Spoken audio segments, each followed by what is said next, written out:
Vamos falar no quadro Nossa História de hoje sobre uma data que remete ao nascimento do diplomata e escritor pernambucano Joaquim Nabuco. É o dia do historiador hoje. Você sabe a importância dessa data? A gente vai ver tudo na reportagem de Danusa Azevedo. Olha só. Conhecer detalhes do nosso passado de tal forma a usar o conhecimento para a nossa evolução. Estudar as ações do ser humano ao longo do tempo. O assunto é complexo e pode ser comparado, para você aí de casa entender melhor, com o trabalho de um detetive. Assim, é a atuação do historiador que pesquisa eventos do passado, produz e reproduz conhecimento. Os historiadores são muito importantes na questão de criar um senso crítico, né, no aluno, no estudante. E isso eu acho que falta muito atualmente. E acho que essa é uma das maiores importâncias do historiador. Trazer para a sala de aula questões que estejam envolvidas com a vida do estudante, né? Mesmo que relembrando o passado, mas que está muito conectado com o presente. E que isso traga para o estudante uma forma de criar esse crítico. Dia 19 de agosto é dia do historiador e a data foi escolhida por conta do nascimento de Joaquim Nabuco em 1849. Um diplomata, político, advogado e historiador brasileiro. Uma das figuras mais importantes do movimento abolicionista, que pedia o fim da escravidão no Brasil.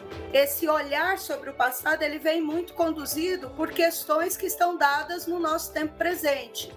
Então, quando a gente observa, por exemplo, a questão dos processos de movimentos sociais em torno, né, da própria Constituição, dos direitos e do reconhecimento dos negros na nossa sociedade, a gente passa a olhar, enquanto historiadores, tomando o objeto do passado, não mais apenas da condição do trabalho do negro, mas também da sua estruturação social, política, cultural, e não apenas dentro desse aspecto econômico, né, da dimensão do trabalho. A história faz paralelos entre o presente e o passado. Então, nesse sentido, o presente se articula de forma fundamental com o passado. Então, quando a gente fala de história, a gente não remete apenas ao passado, a gente remete numa relação entre passado e presente,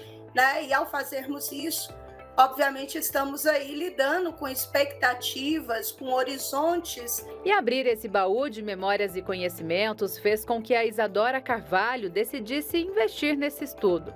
Aluna do 5º período do curso de História do Instituto Federal Goiano, a paixão pelo assunto surgiu ainda no ensino médio.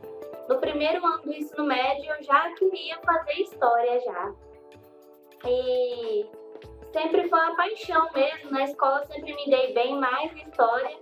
Então eu levei isso para a faculdade, né? A formatura chega no ano que vem e nos dias de hoje, a atuação de uma pessoa formada em História vai muito além da sala de aula. Com a licenciatura e o bacharelado, existem oportunidades diferentes.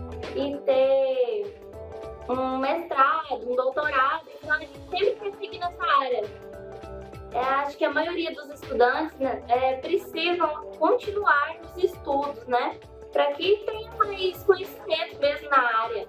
O Brasil, segundo a professora, ainda tem muito o que crescer para explorar a profissão, que agrega em outros departamentos, como turismo, na realização de roteiros, órgãos públicos, entidades de apoio à cultura, preservação de patrimônio e muitas outras. E hoje a gente tem conseguido cada vez mais espaços, né? Por exemplo, hoje, quando a gente fala em novelas de época, né, é comum e obrigatório, né, que haja a contratação de historiadores para colaborar exatamente para pensar figurino, pensar possibilidades, né, de colaborar, inclusive, para a construção dos roteiros, né, para dimensionamento desses momentos, né, históricos que estão ali sendo representados.